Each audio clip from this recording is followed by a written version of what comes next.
course Aziz Azion mulina era sawe no mulina naye munnange gwalina ebibuuzo simanyi ebibuuzo byagala kubuuza naye ngenda kukikirira nkubuuliza ebimu ku ebyo byensuubira nti byagala okubanga omanya ate atwongere okuba ntunyumyamu bana skin ng'erabika bulungi anti platinum wellness spa ka skin bw'ogendako mu steam no steaminga kulamu ka sauna ka massage byebyo ka skin nga kakyuka nga kagezaako okusemberera akako naye ebyaddala gundi sauna etereza skin yeah kati gotera kikola mirundi ng'emeka mu like a week week ndowooza nkikolamu emirundi ng'ebiri okay Nibambye obikoze nnyo. Aziz oli otya? Ndi bulungi mukwano oli otya Daya? Nange ndi bulungi. Ompisa erinnya eryo. Kati erinnya munne Daya. Mami wange nga nkula yampitanga nnyo Daya. Omanyi abazadde Daya ali ludda wono ebyo webitwe. Kati omuntu atera okumpita Daya kinzijukiza ekintu ekyo. But it's nice anyway. Daya Tanzi. Yeah, many people use all that. Oh, yeah. Yeah. Naye abantu bambulizeeko abakulaba ku program kiri kitye essaawa eno. Abatulaba njala tuwa mukisa guno okubalamusaako nti musiibye mutya nno mwebale kubeera ku telefayina yammwe ate mwebale kwagala Daya Tanzi. Aziz ki ekiriwo? Ndabika nze ndiwo. Nze ndiwo kubanga waliwo abalala banyongeddeko erinnya eddala. Banyongeddeko mbu omusiime we Tanzania gwe yasiima. Oh yeah. Kwegala abantu balina amanya ge bantuumatuma naye abaana abo nenga waayo bwe babasazeewo okuntuuma ekyo ate nzaani agaana so after that incident nali ku TikTok nendaba live yo gye wakola ekiro ate nno munaye walwako n'otuwa obudde nga kwendyoko nendaba you explained it so well omuntu n'ategeera background yo ne wajja ovudde ne yonna gye watandikira ne music okutuuka we watuuka essaawa eno it was very interesting naye omuntu okumuzzayo katono nnyo emabega wetunuira before we go to that part of Diamond okuba nti yayimbye akayimba tudde katono nnyo emabega Aziz okuyimba kiki inspiring okuba nti wayingira mu nsika y'ebyokuyimba.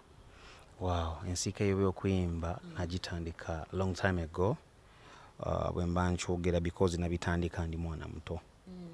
Ate okuyimba birimu ebintu biwanvu nnyo nsoge nja kutandika ku kyombuuzize ky'okuyimba before. Okutandika okuyimba twalina group gye bayita Jekaki Band ne bakyali bange kwaliko Cliff Mutebi nga kuliko Jemba omulala mukama yamujjulula bali bamuyita Geoffrey Dandalo. Yes, twali abavubuka bana kati nga bandi gye twakolanga ekubira abayimbi abasigadde ebivuga kitegeera so ne tujja nga tutambuza ebintu byaffe mpola kati by then nengenda nga ntandika okudeveloping omuze gw'okuyimba nti twakubiranga nnyo abayimbi ku jam sessions ez'enjawulo twayinanga Europlans about Africa egundi nankulabye nga tulinako National Theatre kwaliko jam session so kati bwe natandika okubeera nga mbakinganga abayimbi abo abajjanga ne batandika okubeera nga babeera interested mu nze nti buli eyajjanga nga ngamba bambi nkwegayide mbakingako so nentandika okujja nga nkizimba bwe ntyo nenga nerindako bano abayimbi bajja ne bayimba wano ngamba kubira ebidongo nange isobola okuyimba nenzija nga ntandika okukibuildinga bwe nti ekyokuyimba mpola bwe tudde katono nnyo emabega baliwo beojjukira be wabakingakoko during that time. Jam session and yabeerangako abantu bangi kubanga abantu balinga bajagala ne bastars bajjangako walingawo ey'oku Monday ku theatre bagiyitanga waliwo musicians club munda then nga wabeerawo ne Jam on the Green ye jam yalinga esembayo mu mwezi kati eyo Afrigo ng'ereeta ebyuma ne babiteekawo awo mu gardens gundi oba club yalinga egisponsoring by then kati abayimbi bangi nga bajja muba muli awo ne bakamino ne bajja ne bayimba baani abayimbi abanene ababeerangako kati abalinga bafunamu interest munzo okuba backinga mwalingamu Megadi mwabeerangamu ba Rocky Giant by then ba Jamalu yali in fact Jamalu naye okutandika okuyimba atandikiranga ku jam session ezo ba Cute Kaye bangi ne ba stars like abajjanga mweyo jam session okujja kujaminga kati nga batuka olinga awulira n'ekizibu okulinya ku stage nga siriiko amanyi tewali agenda mu backing okitegeera so nenzija nga developing ekyo ekintu ky'okuyimba so oluyimba lwange olwasooka bwe nalukola baluyita Sirina Mulala kati ate nga mpulira nti okuluyimba ngamba wakati abantu bananvuma kubanga twaberanga ku jam session omuntu ng'ajja n'ayimba abantu ne bamuvuma vaayo yimba biki ezo bitegereyo embeera naye ng'oli bw'ajja n'ayimba bulungi nga bamusanyukira bamukubira ne mu ngalo kakati nze nali simanyi nti oba banaasanyuka oba bananvuma nga toli sure. Yes. So ndowooza ekintu ekyo kyanyambako nnyo okulowooza ku kibiina okuyimba nga tonabiwa bantu. So oluyimba lwange olwasooka baluyita sirina mulala. Ab'engambo baagala kutwawukanya nga nze mutima gwange nasiima gwe olw'empisa ze nnungi ze wandaga n'emikwano gyange balonda gwe olwo bwe lutyo.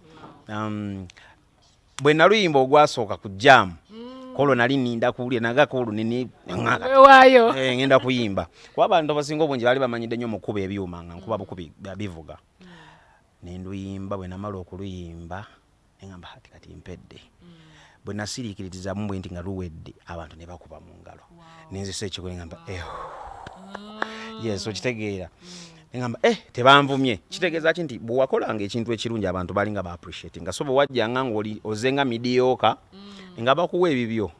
Era taking you back during that time waliwo bangi abakita during that time abataasucceedinga oba abateeyongerayo mu maaso omwali abayimbi abato at that time nti nze jam session oba okutandika okumuwulira ennyo n'okumutegeera ennyo mwalimu abo abayaayana okuba nga babategeera era nga naye bw'okola ki bwe wali so olowooza abala ki ekyabasuula obuteeyongerayo mu maaso? Simanyi because abantu abamu nze nyinza kwewaako nze nga nze example because nze okuyimba just kwali kunyumirwa nga saagala kuyimba mungenda kufunamu ssente kubanga already nali nfuna ssente mu kukuba endongo yange just guitar nga guitarist but okuyimba nga mbiteekako kuteesinga by the way in fact nakolayo ennyimba nga 2 nga nsangayo abantu abamu ne baŋŋamba naye bwe kimanyi nti ennyimba zeeno zikuba nga sibifaako nga sibimanyi.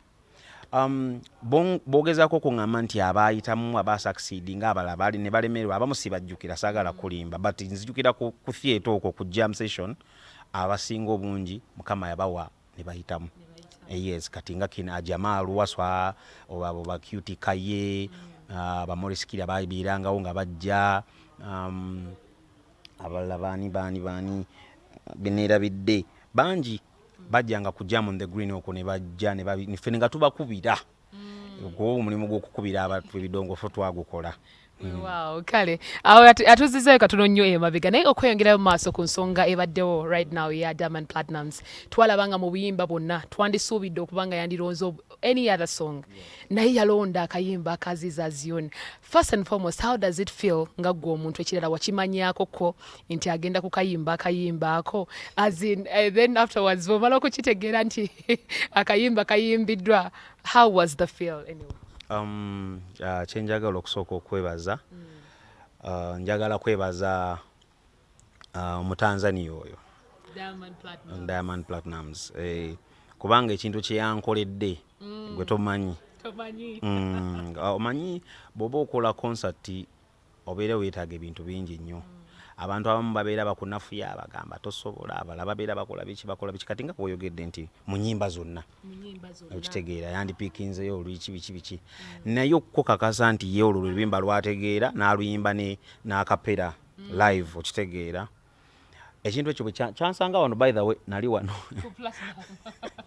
we nali ngenda okuwulira nga baŋŋamba message zijja nti abikoze kuze biki byabikoze ayimbye oluyimba lwo.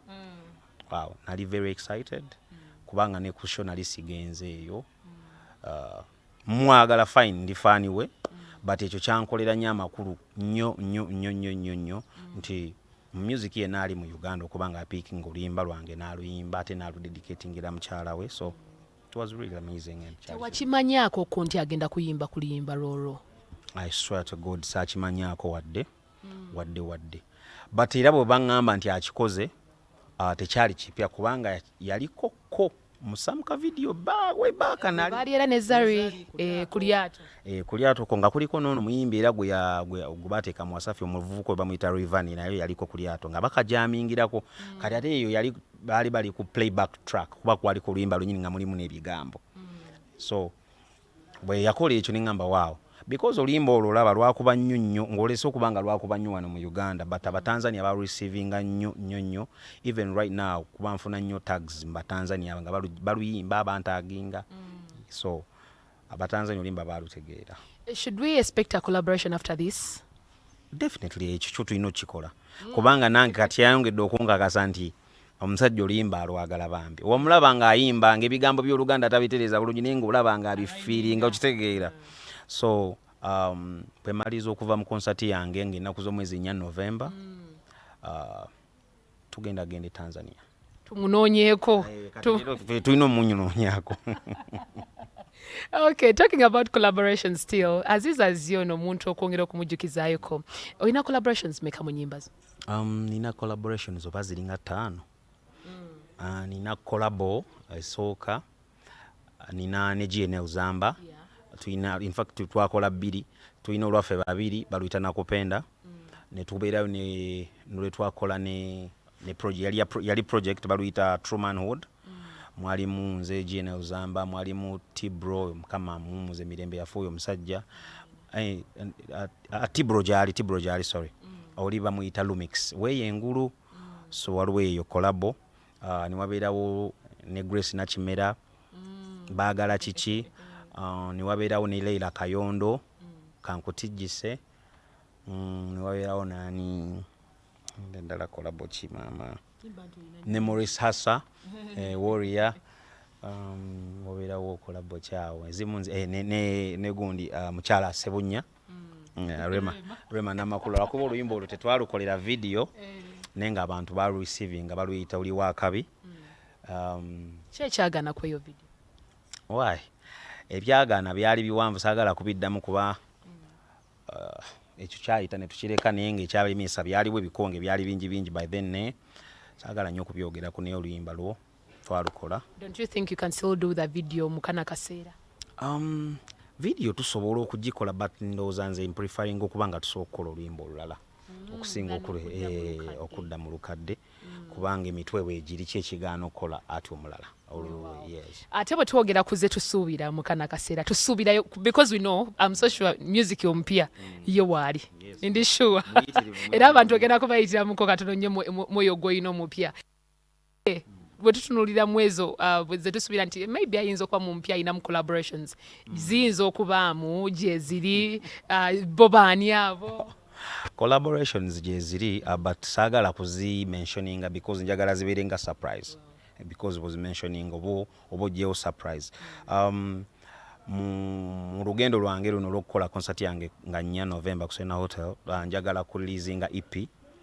Yes, EP eyinza okubeerako ennyimba nga 8 nandibadde nkola full album ne music mungi twagala kasooke tuteekeko oyo just katini then omulala tujja kumuleeta mpola but ku EP okwo kuliko collaborations ez'amaanyi zigenda kubeerako. Amina bwe twogererako kati gwa tutute ku EP gy'oli muteekateeka okubanga okola music mpya gwe tuba tusuubira ekisooka eyinza fulumizibwa ddi? Tubadde tugirowoozaako kugifulumya mu August omwo but nyinza okuba nga ntambuddemuuko so tuyinza ogifulumya nga nkomyewo. Okay. At the end of August maybe. Abantu abasinga tulabyeko ko nga bafulumya EP ezo abamu bafulumya ziriko ennyimba 6 ennyimba 8 ngeeyiyo tweko n'abatereddeyo 4. Yes. Lwaki kibeera bwe kityo kati nga gwe omuntu ategera ebintu bya music omuntu gwayinza owidakera n'amanya n'omuyimbi ali esaayo no nga yeteekateeka okuba nga akola ekintu kyekimu tuyitiremuko katono kati ffe ku bantu ba bulijjo okwongera okitegeera lwaki kibeera bwe kityo and why would someone do such a thing anyway? I think ndowooza ekigambo EP abantu amukiyinza okuba nga kibatawaanya. EP it's extended play. Music gwosobola okuzannya nga ali extended like EP. So nti oli ayinza okuba nga alina ennyimba 4 n'agamba ne bw'ente olumu bijja kunsumbwa kanzita omulundi gumu ennyimba 4 omulundi gumu n'ateekayo ezo 4 osobola n'okuta 2 naye esobola okubeera EP ey'ennyimba 2 ng'ozitadde but most of time abantu abamu basinga kuta 4 5 oba 6 but oli bwakera enkya n'agamba nti kati ngenda kuta album full album ebeeretera kubeera ku nnyimba wakati wa nnyimba 16 18 osobola n'okutanga kuliko ennyimba 23. Yes. Okay. kale ndowooza tukitegedde bulungi nnyo kuba ebiseera ebiseera kitubuzaabuza ffe abantu ba bulijjo bojja n'otugamba nti aba nayina kulaunchinga EP yange no abantu tumanyi ffe tumanyi kyonna eba album extended play just ndowooza yeah nsuubidde nti tukitegedde ffenna abali abalaba program kiri kitya nga tweyongeddeyo maaso Aziz Azion tulina konsati oh my god kkiriza essaawa eno wano yenda soka mpumulemu katono nnyo ate bwe mba nkomyewo atubulire lwaki essaawa eno lwasazeho okuba nga atuwa konsati eno ye yali akozeho ku konsati gw'obadde okimanyi nti yo gyeri guno omwaka program kiri kitya Aquafina ebateekamu ensimbi katikumewo tuvaako